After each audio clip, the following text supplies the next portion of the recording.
Bạn vừa tốt nghiệp loại xuất sắc một trường đại học danh giá ở Hà Nội. Với tấm bằng đỏ trên tay và một cái đầu đầy ắp những lý tưởng về phụng sự nhân dân, bạn quyết định về quê thi đỗ công chức vào một sở quyền lực ở tỉnh. Ngày đầu đi làm, bạn diện bộ sơ mi trắng phẳng phiu, thắt cà vạt nghiêm chỉnh. Bạn nhìn những người dân nghèo đứng đợi làm thủ tục đất đai với ánh mắt đầy cảm thông. Bạn hứa với lòng mình sẽ không bao giờ để họ phải chờ đợi. Bạn sẽ là một cán bộ trong sạch, một ngôi sao hy vọng của gia đình. Nhưng thực tế thì sao? Bạn chỉ là một thằng lính quèn. Việc của bạn là ngồi photo hồ sơ đến mòn cả vân tay, pha trà cho các sếp và nghe những câu chuyện phiếm hôm qua đi nhậu ở đâu, con xe mới lấy của ông kia bao nhiêu tiền. Bạn thấy mình vô hình. Thu nhập của bạn, sau khi trừ tiền thuê trọ và ăn uống, bạn chẳng còn nổi tiền để mua một đôi giày tử tế. Bạn bắt đầu tự hỏi, mình học giỏi để làm gì khi mà cái thằng bạn ngày xưa học dốt nhất lớp bây giờ đã lái Mercedes nhờ quan hệ. Sau 2 năm miệt mài, bạn bắt đầu được giao trực tiếp xử lý hồ sơ. Một ngày nọ, một bác nông dân khắc khổ bước vào. Hồ sơ của bác bị kẹt cả năm trời chỉ vì thiếu một cái chữ ký vu vơ. Bác run rẩy đặt lên bàn bạn một cái phong bì, mỏng thôi, chắc chỉ vài cành. Gửi chú uống nước, nhờ chú giúp cho nhanh chút. Tim bạn đập loạn xạ. Bạn đẩy lại, miệng lắp bắp nói về đạo đức công vụ. Nhưng bác ấy nhìn bạn bằng ánh mắt van nài. Chú không nhận là bác không yên tâm đâu. Ai cũng thế mà. Bạn nhận. Cái phong bì đó không làm bạn giàu lên, nhưng nó mở ra một cánh cửa mới. Bạn giúp bác ấy ký xong trong 5 phút, thứ mà trước đó bạn bảo là phải chờ quy trình. Tối hôm đó, bạn dùng số tiền ấy để ăn một bữa ngon hơn bình thường. Bạn tự nhủ, mình có đòi hỏi đâu, người ta tự nguyện cảm ơn mà, với lại mình cũng giúp người ta thật mà. Vấn đề là ở chỗ này, một khi bạn đã chấp nhận cái phong bì trà nước đầu tiên, cái ranh giới giữa đúng và sai trong đầu bạn bắt đầu mờ nhòe đi như một bức tranh bị dính nước. Bạn bắt đầu hiểu luật chơi, bạn không còn đẩy phong bì lại nữa, bạn học cách nhận nó một cách tế nhị dưới kẹp hồ sơ. Sếp trực tiếp bắt đầu chú ý đến bạn. Một buổi chiều, sếp gọi bạn vào phòng, đưa cho bạn một tập hồ sơ của một doanh nghiệp bất động sản địa phương.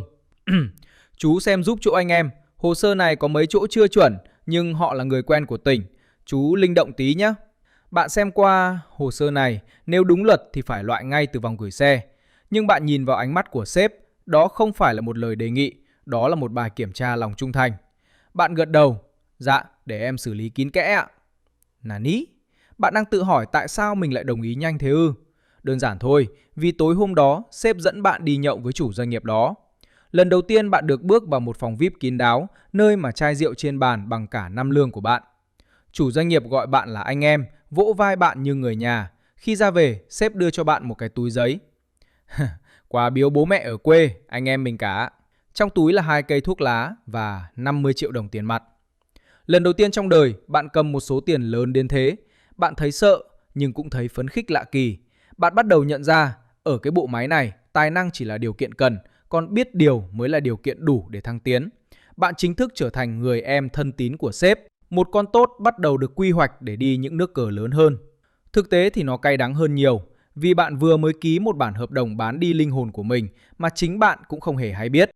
Bây giờ bạn không còn là thằng chuyên viên đứng nhìn sếp nhận phong bì nữa. Bạn đã leo lên ghế phó phòng rồi trưởng phòng của một sở cực kỳ màu mỡ. Sếp tổng tin tưởng bạn tuyệt đối. Tại sao ư? Vì bạn là người trực tiếp đi đêm với các doanh nghiệp để thương thảo tỷ lệ lại quả, kickback, 10%, 15% hay 20%. Bạn là người ra giá.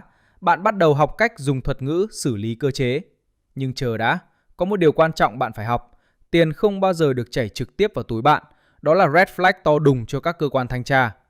Bạn bắt đầu hướng dẫn doanh nghiệp chuyển tiền qua các hợp đồng tư vấn ma hoặc mua những mảnh đất ở vùng sâu, vùng xa với giá trên trời từ người thân của bạn. Bạn bắt đầu có xe sang, nhưng bạn không bao giờ lái nó đến cơ quan.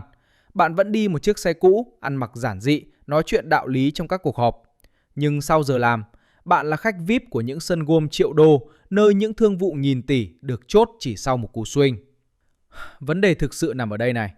Bạn bắt đầu cảm thấy mình không chỉ là một công chức, bạn là một nhà môi giới quyền lực. Bạn nhận ra rằng dù sếp có cho bạn bao nhiêu tiền đi chăng nữa, bạn vẫn chỉ là kẻ làm thuê. Bạn cần một đế chế riêng, và thế là công ty sân sau ra đời. Bạn không đứng tên, vợ bạn không đứng tên, thậm chí anh em ruột cũng không. Bạn nhờ một đứa cháu họ xa hoặc một thằng bạn nối khố đứng tên pháp nhân. Công ty này chẳng có gì ngoài một cái văn phòng đi thuê và một đống con dấu.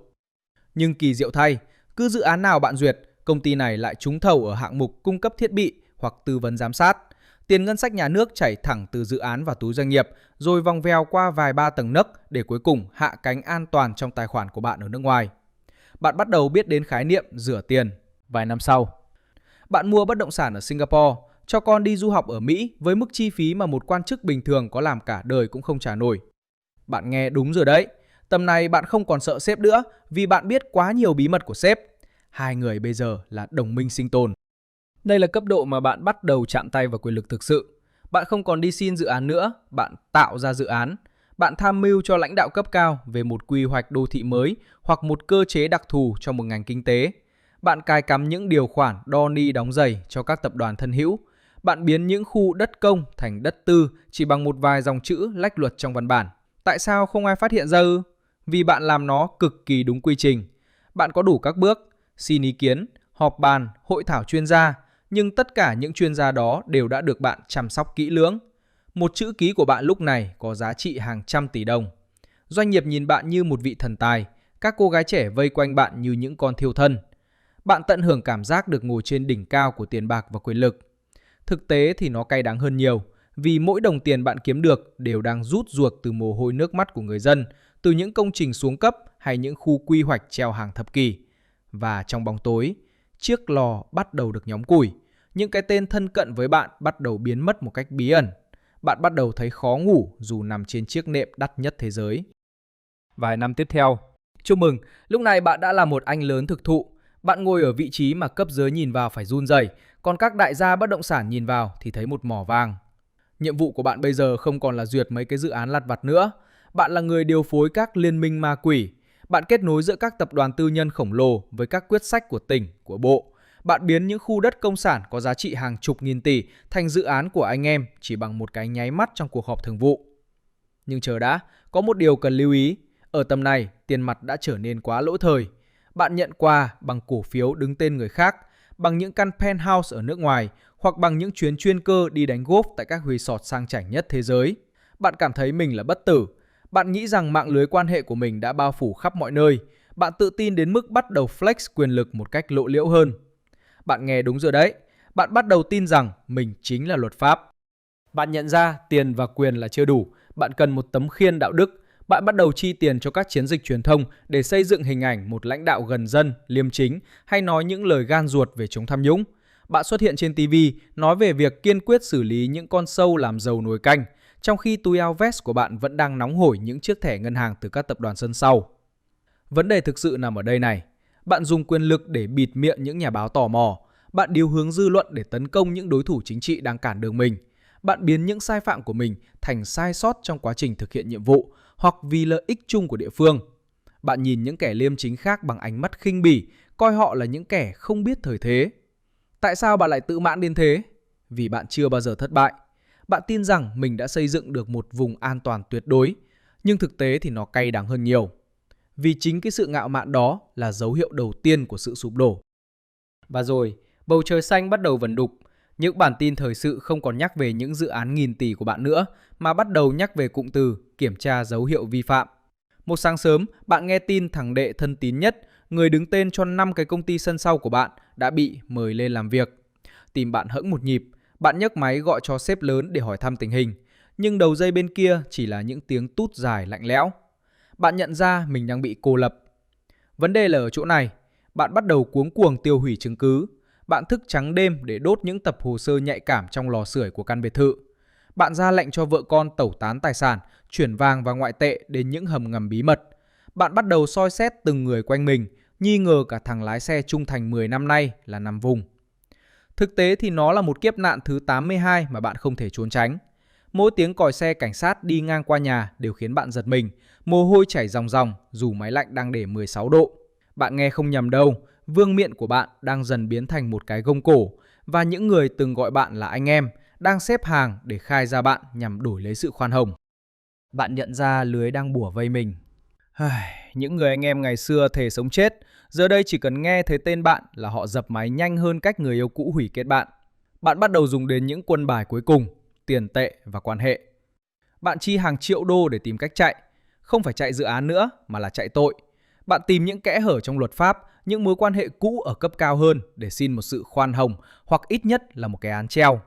Nhưng chờ đã, có một điều bạn không tính tới. Khi chiếc lò đã rực cháy, không có bất kỳ một tấm khiên nào đủ sức che chắn. Vài năm sau, bạn định xin đi nước ngoài với lý do chữa bệnh hiểm nghèo. Bạn bị chặn ngay tại sân bay với lệnh cấm xuất cảnh. Bạn quay về căn biệt thự nguy nga của mình, ngồi giữa đống đồ cổ và vàng bạc, nhưng thấy nó lạnh lẽo như một cái lăng mộ. Bạn nghe đúng rồi đấy, quyền lực của bạn giờ đây chỉ còn là con số không tròn trĩnh trước sức nóng của công lý. Cái ngày đó cũng đến, không phải là một buổi sáng rực rỡ với tiếng pháo nổ khai trương dự án, mà là một buổi chiều tối xám xịt. Tiếng còi xe đặc trùng rú vang trước cổng biệt thự.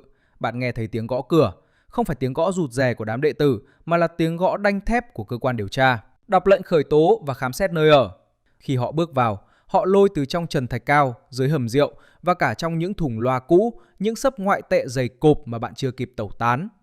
Cả thế giới nhìn thấy bạn trên bản tin thời sự tối hôm đó. Một quan chức từng thét ra lửa, giờ đây tiều tụy, đứng cúi đầu trước những bằng chứng không thể chối cãi. Bạn bị bế đi trước sự chứng kiến của những người hàng xóm mà bạn từng khinh miệt. Thực tế thì nó là một cú ngã đau đớn nhất đời bạn. Mọi sự flex về sự giàu sang, liêm chính trước đây đều tan thành mây khói trong một nốt nhạc. Cuối cùng, bạn ngồi trong một căn phòng giam chật hẹp, nhìn ra ô cửa sổ nhỏ xíu, chỉ có vài vệt sáng. Bạn không còn bộ suit may đo riêng, thay vào đó là bộ quần áo kẻ sọc. Bạn nghe tin về phiên tòa của mình qua loa phát thanh của trại giam, án chung thân, hoặc thậm chí là mức án cao nhất nếu số tiền tham ô quá khủng khiếp. Bạn nhìn lại cuộc đời mình. Những khu đất vàng bạn từng chiếm đoạt giờ đây đã bị thu hồi. Những công ty sân sau của bạn đã giải thể. Con cái bạn bị gắn mác con của tội phạm tham nhũng. Vợ bạn thì quay lưng để tìm cách giữ lại chút tài sản còn sót lại cho bản thân. Bạn nhớ lại cái thằng sinh viên đầy nhiệt huyết 15 năm trước. Cái thằng từng đi biểu tình vì môi trường, từng thề sẽ làm một cán bộ sạch. Bạn tự hỏi, mình đã biến thành con quái vật này từ lúc nào? Có phải từ cái phong bì 500.000 đầu tiên? Hay từ chai rượu vang $1.000 của gã doanh nhân đó? Bạn nghe không nhầm đâu, bạn đã thắng trong cuộc đua tiền bạc, danh vọng, nhưng bạn đã thua trắng trong cuộc đời làm người. Hành trình leo rank của bạn kết thúc ở đây. Không có kèn trống, không có những cái bắt tay chúc tụng, chỉ còn lại sự hối hận muộn màng và một cái tên bị bêu rếu trên những trang sử đen tối nhất. Bạn đã chơi một trò chơi mà cái giá của sự chiến thắng chính là linh hồn của bạn. Bạn đã từng nghĩ mình đứng trên luật pháp, nhưng hóa ra quy luật nhân quả là thứ mà không có vốn tự có hay quan hệ nào có thể mua chuộc được. Bây giờ, khi bạn ngồi đây xem video này, hãy tự hỏi mình một câu. Nếu là bạn, bạn có dám nhận cái phong bì đầu tiên đó không? Bạn có tự tin rằng mình sẽ không trở thành cái nhân vật trong câu chuyện này không? Hãy nhớ rằng, vương miện của quyền lực tham nhũng luôn được đúc bằng gai và nó sẽ đâm thấu đầu bạn khi bạn ít ngờ tới nhất. Đây là cuộc đời bạn đã chọn, hoặc ít nhất là cuộc đời mà lòng tham đã chọn cho bạn. Và sau cùng, đừng quên like, share và đăng ký kênh để theo dõi những kiến thức, câu chuyện thú vị tiếp theo nha. Bye anh em!